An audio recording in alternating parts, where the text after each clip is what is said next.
어느 엄마 이야기입니다. 중학교에 들어간 아들의 수학 성적이 너무 엉망이었어요. 엄마가 고민을 하죠. 과외를 시켜보고 학원도 보내보는데 아무 효과가 없었습니다. 고민하다가 엄마가 옆집 사는 김 집사님의 권유에 따라서 아들을 이제 교회가 운영하는 이 초등학교로 전학을 시켰어요. 중학교로 전학을 시켰습니다. 학교를 옮긴 첫날부터 아들이 집으로 돌아와서 좋아하는 컴퓨터도 밥 먹는 것도 뒤로 하고 방에 들어가서 수학 공부만 하는 겁니다. 한 달이 지나고 중간고사를 마친 아들이 성적표를 가지고 집으로 왔습니다. 수학 성적이 100점을 맞은 거예요. 엄마가 너무 기뻐서 아들한테 물었습니다. 학교가 마음에 들어? 수학 선생님 실력이 대단한가 보구나. 누가 널 이렇게 대단하게 만들었지? 근데 아들은 굳은 표정으로 계속 수학책만 보고 있었습니다. 엄마한테 말 좀 해줘. 궁금해. 그러자 아들이 겁먹은 표정으로 말하기 시작했습니다. 엄마, 학교 현관 입구에서 더하기 표시를 봤어요. 뭐 더하기?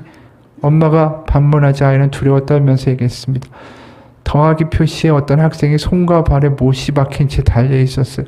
아마 수학을 못했나 봐요. 이 학교는 수학에 대해서는 장난이 아닌 것 같아요. 엄마 무서워. 우스갯소리지만 그런 생각이 들었습니다. 누군가는 십자가를 보면서 거기서 하나님의 사랑, 하나님의 은혜를 읽어내지만 누군가에게는 그 죄의 값을 분명하게 치르게 하시는 엄격한 하나님의 심판의 모습이 보이기도 한다는 거죠. 성경을 볼 때도 마찬가지입니다. 우리가 그 성경 가운데 경건, 거룩, 의인 뭐 이런 단어들을 부딪힐 때 그냥 이렇게 쉽게 지나가는 분들도 있겠지만 그 말 가운데 굉장한 부담감을 느끼는 분들도 있을 겁니다. 왜냐하면 우리 스스로가 거룩하다, 나 경건하다, 나 의인이다 그렇게 자신 있게 말할 수 있는 사람들이 별로 없기 때문이죠. 이러한 단어들은 여전히 우리 가운데 좀 거리가 멀고 거리감이 있고 부담되는 그러한 의미가 될 때가 많습니다. 특히 오늘 우리가 이야기할 경건이라는 단어, 경건의 훈련이라는 말을 들으시면 어떤 생각이 드십니까? 제가 졸업한 장로의 신학대학원의 모토가 경건과 학문이에요. 그래서 처음 입학하면 첫 번째 학기에 다들 기숙사에 의무적으로 들어가서 학교 청소도 하고 새벽 기도도 같이 하고 저녁이 되면 각 방마다 모여가지고 같이 경건회도 하고 그렇게 하도록 이제 의무 학기가 있었습니다. 그래서 많은 경우에 이런 것들처럼 경건이라는 단어를 이야기하게 되면 어떤 행위들을 떠올릴 때가 많아요. 그래서 내가 그 행위를 하지 못하니까 경건한 행동이나 행위나 말씀 묵상이나 침묵이나 뭐 금식이나 여러 가지 큐티나 뭐 이런 것들 잘 못하니까 이 경건하지 않다라는 생각으로 이어질 때가 참 많죠. 하지만 경건이라는 게 이런 어떤 행동이나 겉모습으로 보여지는 것을 의미하는 것은 아닙니다. 경건의 훈련은 필요하죠. 하지만 경건이라는 것이 분명하게 우리의 어떤 마음 상태를 의미하는가, 또 이 경건이라는 단어가 무슨 의미를 정말 가지고 있는가를 우리가 먼저 알아야 하지 않을까요? 경건이 지향하는 바가 무엇이고 의미가 무엇인지를 알 때 왜 우리가 경건 훈련을 해야 하는지 그 이유도 알게 되고 동기도 얻게 되기 때문입니다.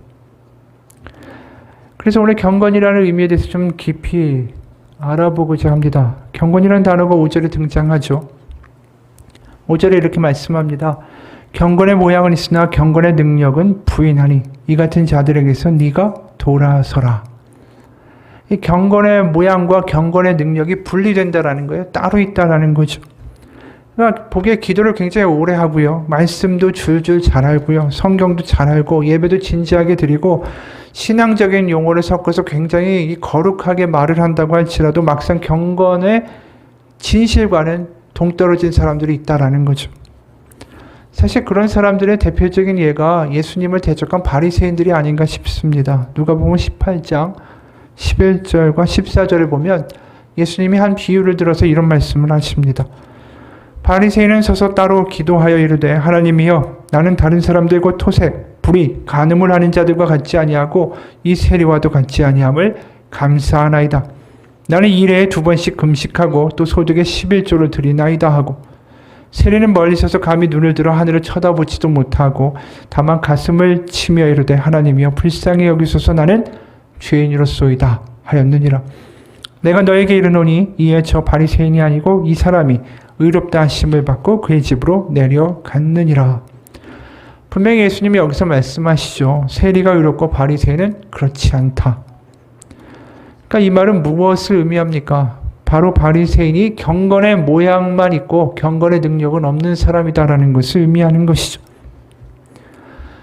이런 바리새인들처럼 그 교회에도 초기 교회에도 역시 경건의 모습, 모양은 되게 근사한데 실제로는 경건과는 전혀 상관이 없는 사람들이 교회 안에도 있었다라는 거예요.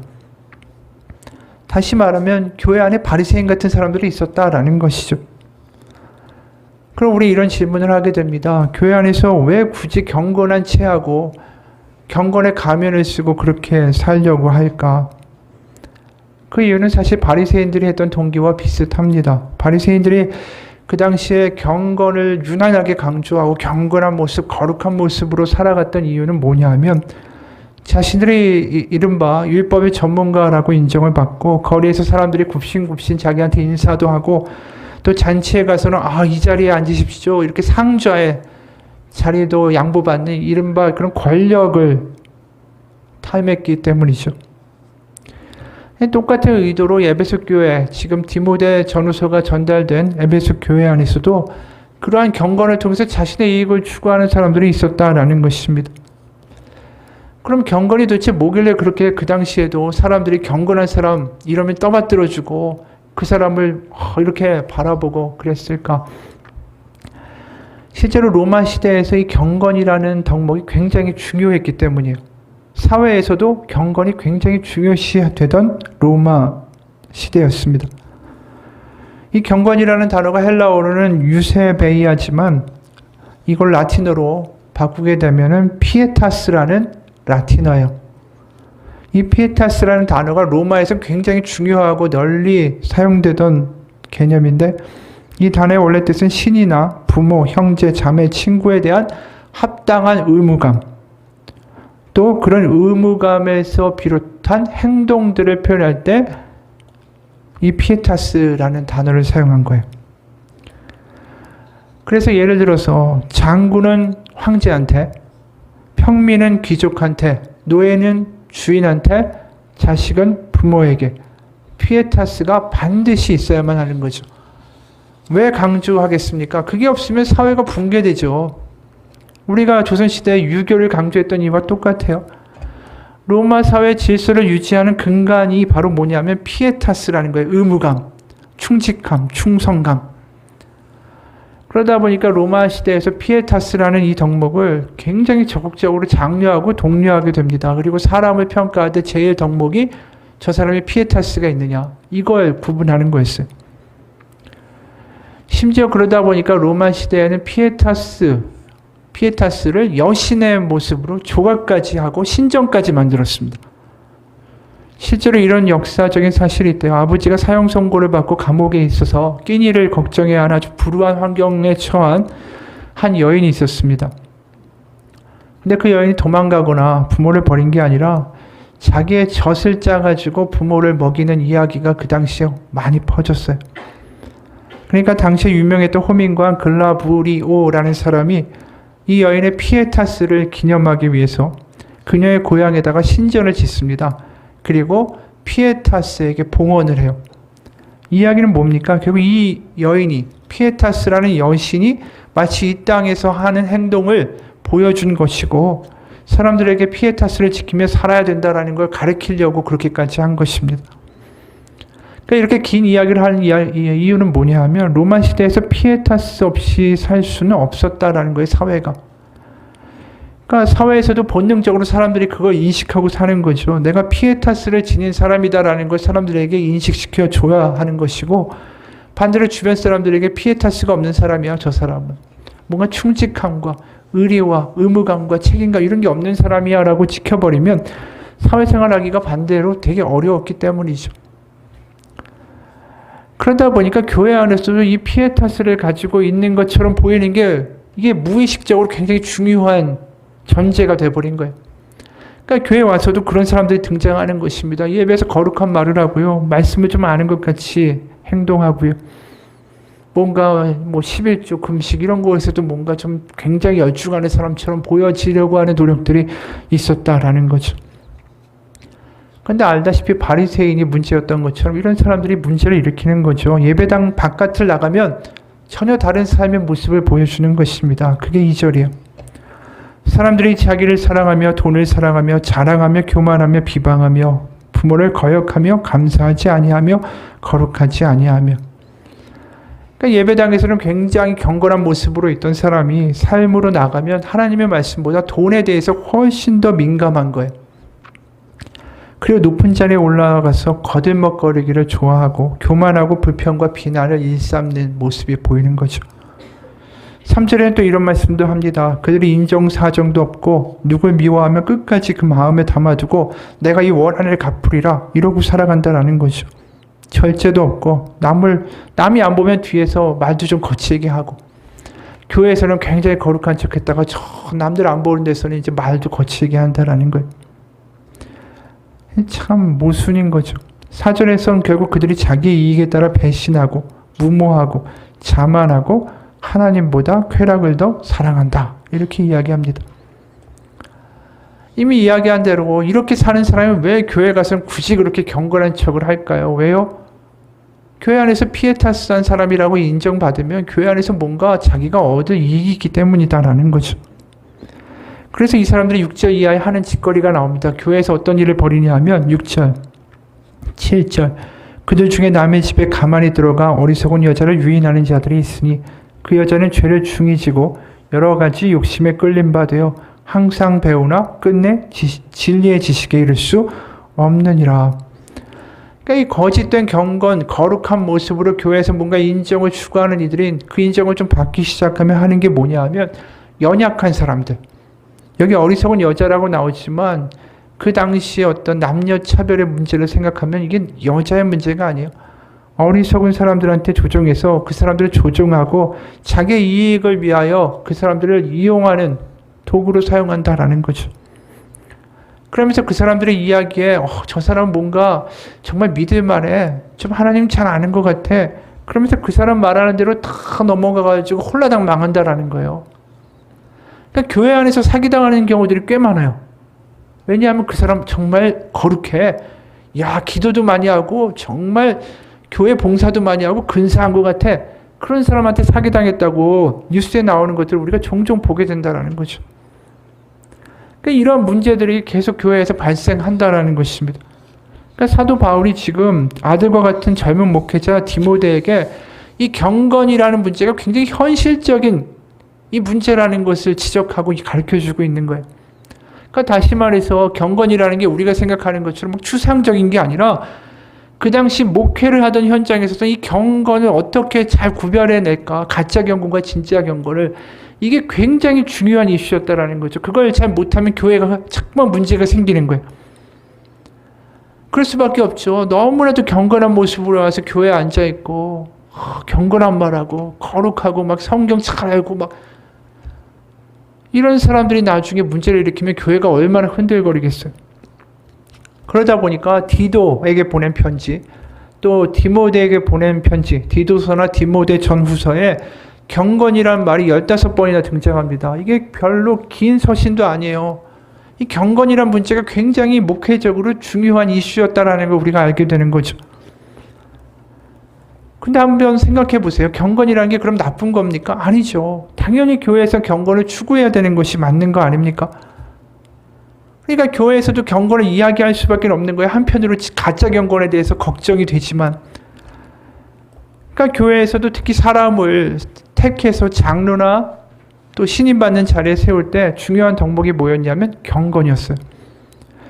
디도서 1장 1절 2절 보면 이 사도 바울도 이런 말 합니다. 하나님의 종이요 예수 그리스도의 사도인 나 바울이 사도된 것은 하나님이 택하신 자들의 믿음과 경건함에 속한 진리의 지식과 영생의 소망을 위함이라. 그러니까 이 사도 바울로 하나님이 택하신 모든 이들은 결국 경건함과 관련되어 있다는 거죠. 중요한 거예요. 경건이란 덕목이. 디도서 2장 2절에는 아예 더 직접적으로 이야기합니다. 늙은 남자로는 절제하며 경건하며 신중하며 믿음과 사랑과 인내하며 온전하게 하고. 그러니까 늙은 남자라는 표현은 이제 교회의 장로나 리더가 되는 사람들에게 중요한 덕목 중에 하나를 이야기하는데 그게 경건이라는 거예요. 그러다 보니까 거꾸로 말하면 거짓 경건으로 교회에서 좀 인정받고 뭔가 이익을 취하고자 싶은 이 동기도 강해지는 거죠. 그래서 디모데전서 6장 5절에 이렇게 말씀해요. 마음이 부패하여지고 진리를 잃어버려 경건을 이익의 방도로 생각하는 자들의 다툼이 일어나느니라. 이 교회에서 계속 가짜 경건이 문제가 되고 있다. 그래서 결국 디모데나 디도에게 하고 싶은 말, 가짜 경건과 진짜 경건을 구별해야 된다. 그리고 진짜 경건을 독려해야 한다라고 이야기하는 거죠. 참 아이러니한 거예요. 초대교회에서 가장 추구해야 할 덕목이 경건인데 거꾸로 가장 경계해야 될 덕목이 이 경건이 된 거예요. 그러니까 경건이 이 검의 양날이 돼버린 거죠. 칼의 양날 같은 존재가 된 거예요. 그러니까 경건이라는 이야기가 우리가 성경을 읽으면서 추상적으로 볼 게 아니라 굉장히 목회적인 현실과 관련되어 있는 단어라는 걸 깨닫게 되는 게 야고보서는 더 분명히 이야기하고 있습니다. 야고보서 1장 26절 누구든지 스스로 경건하다 생각하며 자기 혀를 제갈 물리지 아니하고 자기 마음을 속이면 이 사람의 경건은 헛것이라. 이미 말한 것처럼 겉으로는 굉장히 경건한 것 같아요. 교회에 오면. 근데 안 보는 데서는 은밀히 남을 비난하고 편갈라 놓고 오해를 일으키는 사람들이 있다라는 거죠. 그러니까 이게 왜 더 문제가 되겠습니까? 이미 말한 대로 예배에서는 전혀 그럴 것 같지 않은 점잖은 사람들이 뒤에서 이런 문제를 일으키니까 이게 더 충격이 되고 더 문제가 되고 더 여파가 큰 거예요. 아예 저 사람은 불경건해. 믿을만 하지 않아. 피에타스가 없어. 저 사람이 이야기하는 거 반은 걸러 들어야 돼. 이렇게 됐으면 조심이나 할 텐데 문제는 믿을만 하니까 문제라는 거예요. 야고보서 1장 27절도 봅시다.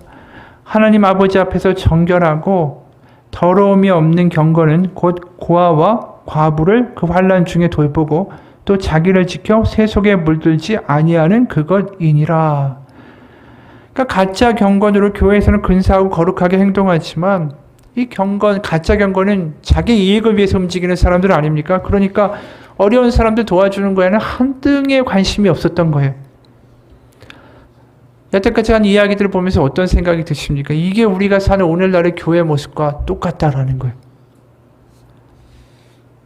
같이 경건하게 예배드리고 아유 권사님 집사님 막 이런 얘기 듣고 세상에 가가지고는 돈에 대해서 너무 민감하고 뒤로 가서는 험담하고 욕하는 모습들이 우리에게도 똑같이 있다라는 거죠.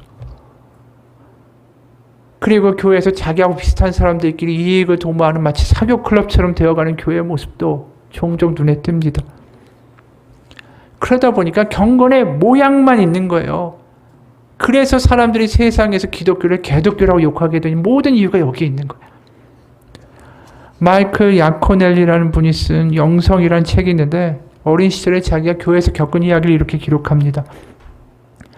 지적 장애를 가진 소녀가 예배 시간에 성경 봉독을 위해 앞으로 나아갔습니다.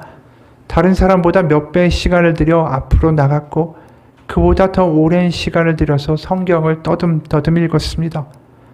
다행인 것은 그 소녀가 회중들 사이에 지겨워하는 모습과 경멸하는 얼굴을 이 소녀가 알아채지 못했다라는 사실이었습니다. 예배를 마치고 그 교회 담임 목사님은 교회 대표들에게 불려갔습니다. 어떻게 저런 아이가 성경을 읽을 수 있나요? 예배는 저런 아이가 성경을 읽는 곳이 아니라고요. 조심해 주세요. 끔찍하죠. 예배 때 경건한 척하고 뒤로 와가지고 목사님께 경고합니다. 저 아이들은 자기들하고는 수준이 맞지 않는다. 이게 가짜 경건이죠. 남들한테 보일 때만 거룩하면 돼요.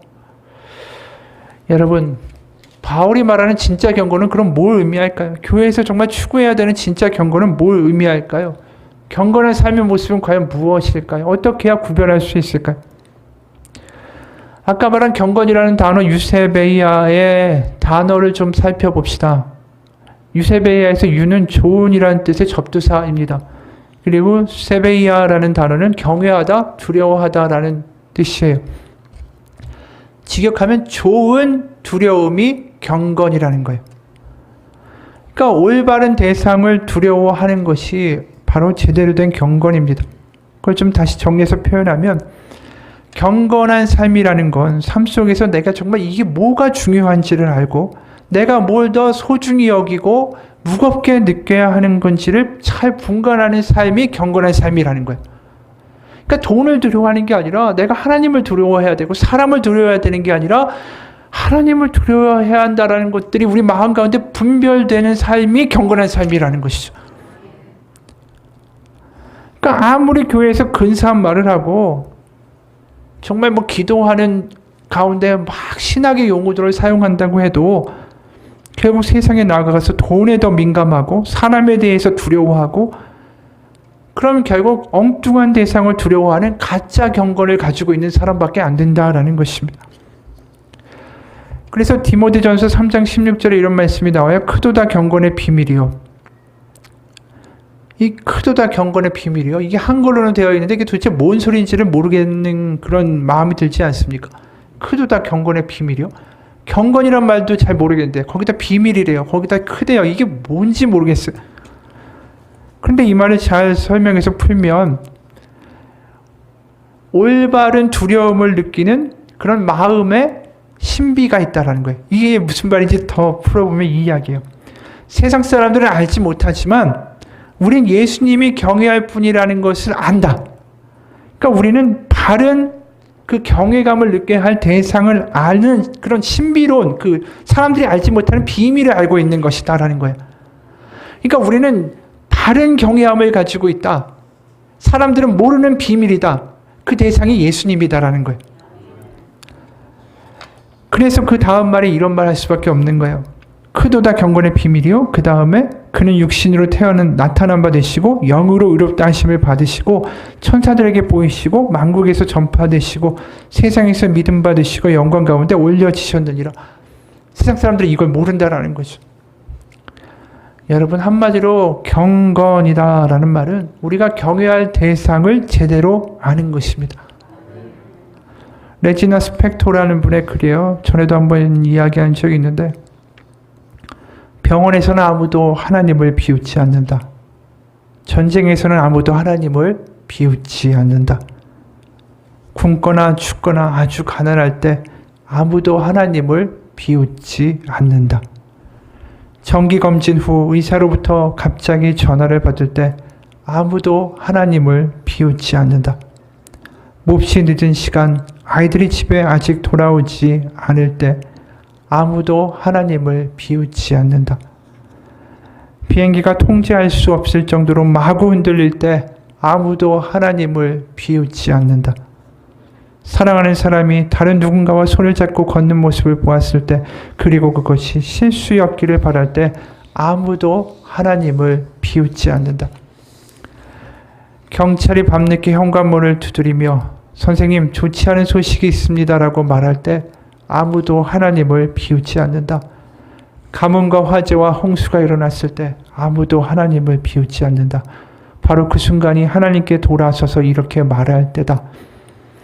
저는 하나님 당신을 비웃지 않습니다. 하나님 당신께서 저에게 어떤 말씀하시든 그 말씀에 귀를 기울입니다. 여러분이 그렇게 진정으로 하나님을 경외할 때에 그분이 당신을 위한 모든 약속이 진실이 되게 하실 겁니다. 이게 이분의 글이에요. 근데 여러분 이 글을 제가 읽는 순간에 마음 가운데 어떤 감정이 드십니까? 하나님을 경외하는 마음이 들지 않습니까? 그게 경건이에요. 경건은 우리가 경외하고 두려워해야 할 분이 오직 하나님이시다라는 걸 인정하고 고백하는 마음입니다. 그렇기 때문에 경건한 삶이라는 게 행위로 규정될 수가 절대로 없는 거예요. 아까 말한 대로 행위만 보면 가짜 경건이 얼마나 많은지 몰라요. 아무리 예배 경건해 보이고 기도 잘하는 것 같고 금식하는 것 같고 성경 많이 하는 것 같아도 예배당을 벗어난 삶 속에서 정말 내가 두려워해야 될 대상이 누군지를 잘 모르고 살아가는 사람들이 너무 많다라는 거죠. 여러분, 하나님을 정말로 두려워할 줄 아는 사람, 내가 두려워할 것이 하나님입니다. 내가 경외할 것이 하나님뿐입니다. 그 고백에 우리를 이끌어가는 삶이 참된 경건을 가진 삶이에요. 하워드 핸드릭스라는 교수님이 달라스 신학교의 교수님인데 이분이 한 번은 미국에서 아메리칸 항공에 탑승했답니다. 그가 기내에서 한 승무원을 만났는데 만취한 사업가, 빽빽우는 아이들, 몇몇 무례하고 불친절한 승객들을 너무나도 능숙하고 겸손하게 잘 다루는 겁니다. 온갖 힘든 상황에서도 그녀가 모든 승객을 예의 바르고 정중하게 대하는 거예요. 그래서 이 교수님은 비행기에서 내리면서 그 승무원에게 이렇게 말했습니다. 아메리칸 항공 대표에게 당신을 칭찬하는 글을 제가 보내고 싶은데요. 그러자 여자분이 이렇게 대답했어요. 저는 아메리칸 항공 대표님을 위해서 일하지 않습니다. 제 상사는 예수 그리스도입니다. 이게 참된 경건이라는 거죠. 이분이 교회에서 얼마나 봉사했고 얼마나 기도했고 교회에서 어떤 일을 했는가가 중요한 게 아니에요. 삶 속에서 이런 말을 할 수 있는 사람이 참된 경건이라는 거죠. 여러분, 경건한 삶을 살기를 원하십니까? 삶의 우선순위를 세우십시오. 나에게 제일 먼저 내가 고려해야 될 것은 하나님이다. 그 고백이 우리 마음에 새겨지는 순간에 우리는 경건한 삶을 살고 있는 거예요. 계속 내 안에서 그걸 일깨우십시오. 내가 정말 제일 1순위로 선택해야 될 것은 하나님이다. 그게 경건의 훈련이에요. 기도를 몇 시간 했느냐, 말씀을 얼마 읽었느냐를 강조하는 게 아니라 우리 삶의 순간순간마다 나에게 1순위는 하나님이다. 그걸 내 안에서 일깨우고 살아가는 것, 그게 경건의 훈련이다라는 것입니다. 우리가 막 3시간을 앉아서 기도했다고 쳐요. 3시간 앉아서 하나님, 내가 원하는 이것이 이루어지게 하여 주옵소서. 하나님, 응답을 주옵소서. 그것만 3시간 실컷 기도하고 눈물 흘리면서 막 부르짖고 기도한 다음에 딱 나가가지고 세상에서 내 맘대로 살아간다면 그게 경건입니까? 하나님 앞에서 우기기만 한 거잖아요. 울면서 떼쓰고. 거꾸로 하나님이 나에게 1순위가 되기 때문에 내가 기도하면서 내 뜻과 내 고집과 내 계획도 포기할 수 있다면 그게 참된 경건의 기도가 되는 거 아니겠어요? 우리가 하나님을 나의 1순위로 두는 순간에 그렇게 순간순간마다 그렇게 하나님을 선택해 나아갈 때, 그래서 사람들의 말보다 하나님의 말이 더 무겁게 느껴질 때에 그것은 하나님이 허락하시는 축복하시는 경건한 삶이 될 것입니다. 그래서 저는 지금 이 자리에서 경건한 삶을 사십시오 하면서 술, 담배 얘기하고 싶지 않고요. 얼마큼 기도했는가 이야기하고 싶지 않습니다. 내 삶의 순간순간마다 하나님을 선택하는 삶이 되시기를 축원합니다. 구약의 미가서 6장 6절에서 8절, 구약에서도 여실히 이러한 이야기가 그대로 드러나요. 내가 무엇을 가지고 여호와 앞에 나아가며 높으신 하나님께 경배할까? 내가 번제물로 1년 된 송아지를 가지고 그 앞에 나아갈까? 여호와께서 천천의 순양이나 만만의 강물 같은 기름을 기뻐하실까? 내 허물을 위하여 내 맏아들을 내 영혼의 죄로 말미암아 내 몸의 열매를 드릴까? 사람아, 주께서 선한 것이 무엇임을 내게 보이셨나니 여호와께서 네게 구하시는 것은 오직 정의를 행하며 인자를 사랑하며 겸손하게 내 하나님과 함께 행하는 것이 아니냐. 참된 경건에 대해서 말씀하시는 거예요. 네가 아무리 대단한 재물을 가지고 짊어지고 와서 엄청난 재물을 깔아놓는다 할지라도 그거 참된 경건이 아니다라는 거예요. 여기에 하나님과 함께 행하는 것 아니냐. 행하다라는 단어는 히브리어로 할라크라는 히브리입니다. 걷는다라는 거예요. 그러니까 내가 너에게 바라는 거, 참된 경건은 뭐냐면 하나님과 함께 매일매일을 그분을 중히 여기며 걸어가는 삶. 그 삶을 하나님이 원하시는 거, 그게 참된 경건의 모습이다라는 것입니다. 어느 목사님이 이런 간증을 해요. 중학교 2학년 무렵이었다. 당시 아버지는 숯가마를 운영하고 있었는데 숯가마가 산꼭대기에 있다 보니까 트럭이 접근할 수 없어서 일일이 사람들이 숯을 지게에 지고 내려와야 했다. 아버지는 사람을 사서 숯을 운반했다. 한 포대에 당시 500원이었는데 동네 어른들은 한 번에 2포대를 줬다. 보통 한 사람이 오전과 오후에 2번씩 날랐는데 무척 고된 일이었다. 어려서부터 승부욕이 강하고 욕심이 많았던 나는 어른들에게 지고 싶지 않았다. 한꺼번에 3포대를 치는 것도 모자라 오전에 3번, 오후에 4번을 줬다. 그날도 마지막으로 한 번만 더 갔다 오면 되는데 어머니가 보기에도 내가 힘들어 보였는지 그만하라고 하셨다. 하지만 나는 그날 할 목은 다 해야 한다며 고집을 피우고 올라갔다. 그런데 숯을 지고 내려오는 길에 날이 어둑어둑해져서 그만 넘어지고 말았다. 내 몸을 살필 겨를도 없이 나는 지게에서 굴러떨어진 숯자루를 잡으러 눈길을 뛰어 내려갔다. 아휴, 간신히 붙잡은 숯자루를 낑낑대며 겨우 지게에다가 올려놓고 길을 재촉하려는데 그 순간 누군가 나타났다. 거기 필령이냐? 어머니였다. 날이 어두워졌는데 내가 내려오지 않자 걱정이 되어 올라오신 것이었다. 뭐하러 여기까지 왔어요? 조금만 기다리면 금방 내려갈 텐데. 어머니의 마음을 이해하지 못한 건 아니었지만 평소 건강이 좋지 않은 어머니가 걱정스러워 나는 일부러 퉁명스럽게 말했다. 어머니가 숨을 돌리시도록 잠시 쉰 후에 나는 다시 지게를 짊어졌다. 지게 작대기를 잡고 일어서려는데 어머니가 갑자기 그것을 달라고 하셨다. 그러더니 어머니가 작대기를 들고 한동안 아무 말 없이 가만히 계셨다. 지금 뭐 하시는 거예요? 빨리 주세요. 힘들어 죽겠다고요. 나는 엉거주춤한 자세가 힘들어서 어머니에게 짜증을 냈다. 그래도 어머니는 작대기를 주지 않으셨다. 도대체 왜 안 주시는 거예요? 당장 내놔요, 당장. 나는 견딜 수가 없어 소리를 질렀다. 그제서야 어머니는 지게 작대기를 건네며 말씀하셨다. 비룡아, 지게 작대기가 없으니까 일어나기가 힘들지? 지게를 지르면 반드시 이것이 필요하다는 거 너 잘 알 거야. 그걸 잡아야 일어설 수 있으니까. 인생도 마찬가지야.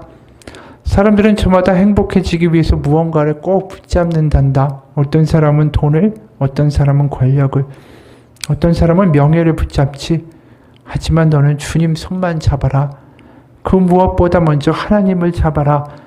하나님 없이 붙잡은 돈과 명예와 권력은 다 부질없는 것이란다.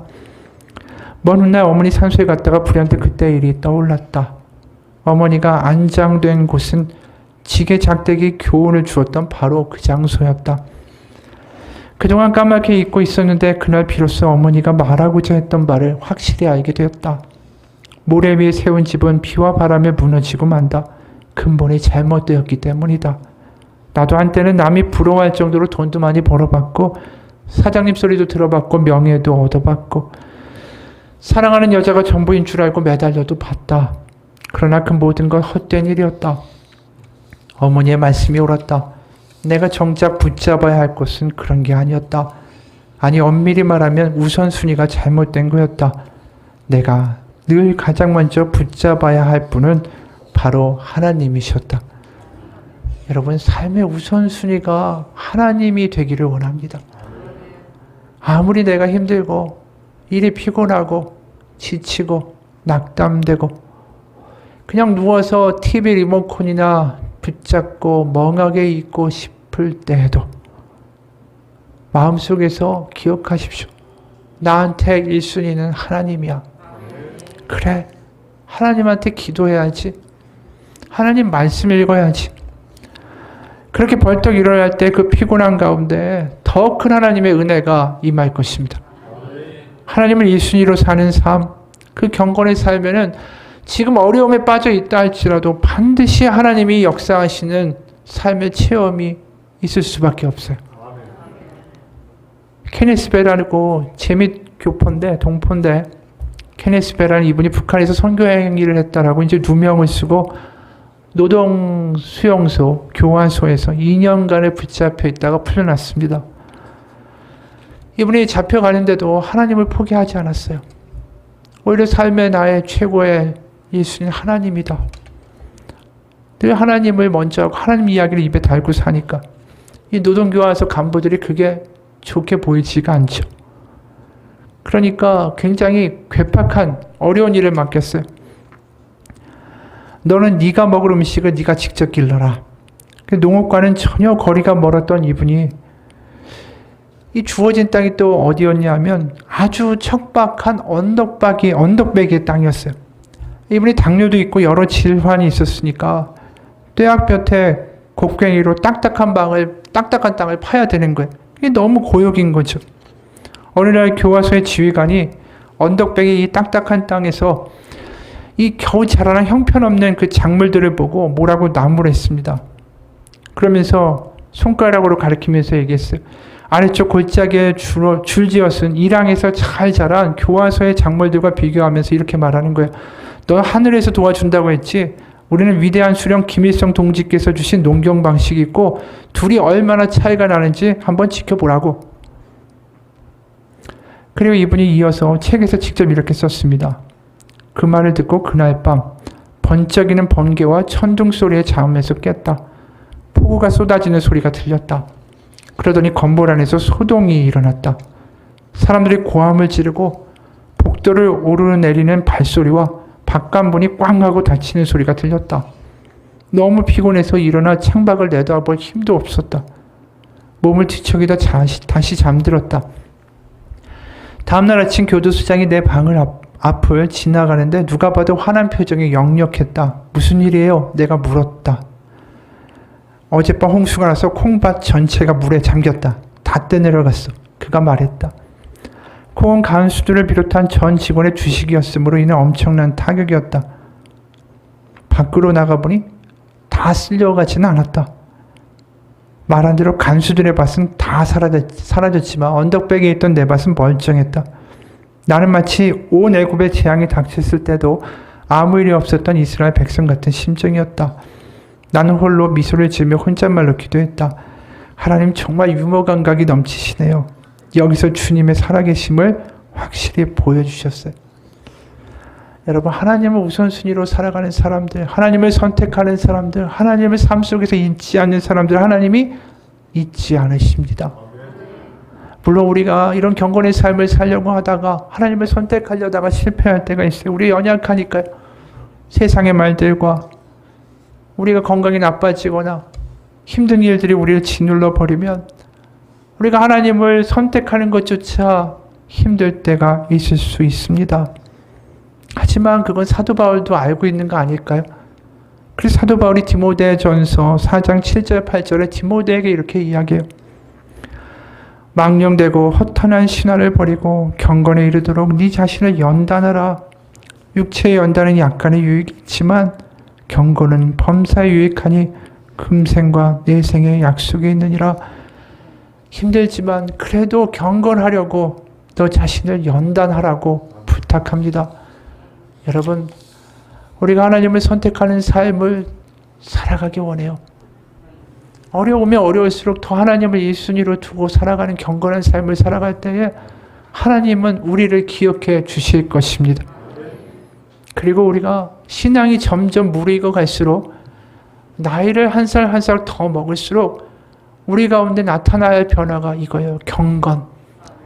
하나님 아니면 안 된다라는 게 더 느껴지고 하나님이 나의 1순위가 되어야만 한다라는 게 너무나도 뼈저리게 내 마음 가슴 깊숙한 데서 고백되는 거. 이게 신앙이 달라지고요. 우리가 나이를 바로 먹고 살아가는 것입니다. 오늘 분의 길로 마치겠습니다. 내가 가장 좋아하는 작가이자 음악가 중 한 명인 리치 멀린스는 어렸을 때 매 수련회에 참석할 때마다 교회 통로를 걸으면서 다시 한번 거듭나거나 자신의 삶을 그리스도께 재헌신했다고 말했다. 대학 시절엔 그런 일이 6개월마다 일어났고 그 다음엔 3개월마다 일어났고 40대가 되자 하루에 4번 정도 일어났다. 회개는 극적인 드라마의 한순간이 아니다. 그리스도와 함께하는 삶에서 꾸준히 울리는 목소리고 바로 그것이 그리스도인들의 일상이 되는 것이다. 맞아요. 이 이야기가 맞는 거 아니겠어요?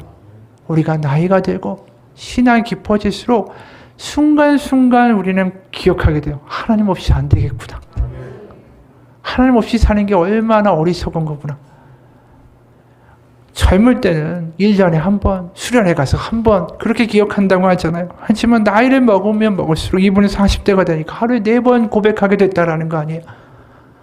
우리의 매일매일의 삶 속에서 하나님을 1순위로 살아가는 삶, 그것이 우리의 삶에서의 진정한 고백이 순간순간 이루어지는 경건한 삶 되시기를 주님의 이름으로 축원합니다. 같이 기도하겠습니다. 하나님 말로만 믿는다. 교회에서 믿는 척하는 거짓 위선이 아니라 정말로 하나님을 믿는 삶, 하나님을 내 삶의 우선순위 1순위로 두는 삶, 하나님 없이는 살 수 없습니다라는 고백이 우리의 삶에서 수시로 고백되는 삶, 그 삶을 살기 원합니다.